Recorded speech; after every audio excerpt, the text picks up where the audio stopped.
This is take 522. After sitting behind the camera for 11 episodes, Tim thought it would be a fantastic idea if I came up and did the introduction to 3 Minute Thursdays this week. So we're gonna give it a try. Again, welcome to another edition of 3 Minute Thursdays, where in 3 minutes or less, Tim tries to say something useful, hopefully even helpful, about a subject that is of interest to people like you. Today, we're gonna be talking about something I think he knows quite a bit about, and that would be blogging. So let's roll the intro.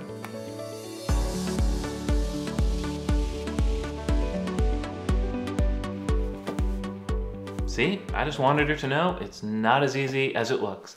This is 3 Minute Thursdays. We are talking blogging. Well, let's get 3 minutes on the clock, and here we go.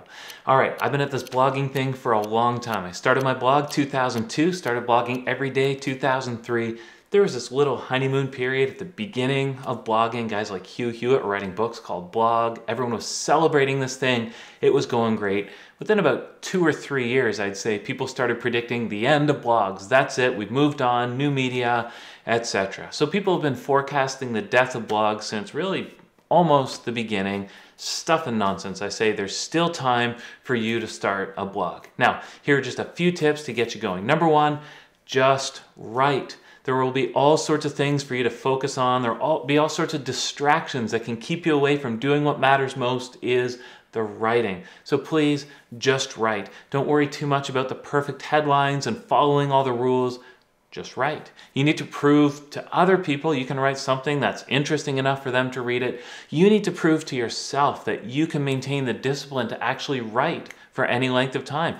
Tons of people write 2 or 3 articles. They say, I've started a new blog. Guess what? I never hear from them again. That happens all the time.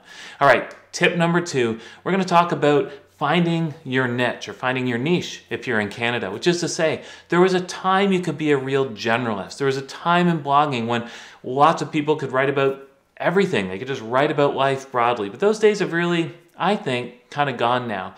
Far better today is to pick your niche. Pick a small area and be an expert in that. So find something you're passionate about.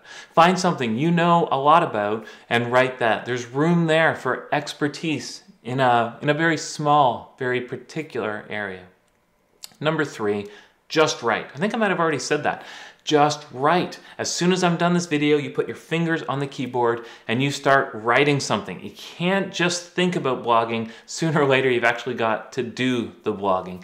Tip number 4, set your schedule. You've got to maintain a schedule. That's good for you. So over time, you can have the right ebb and flow. You can say, I'm going to write every day. Well, that means you need a huge number of ideas and you need to set up your week so that you're releasing something every day.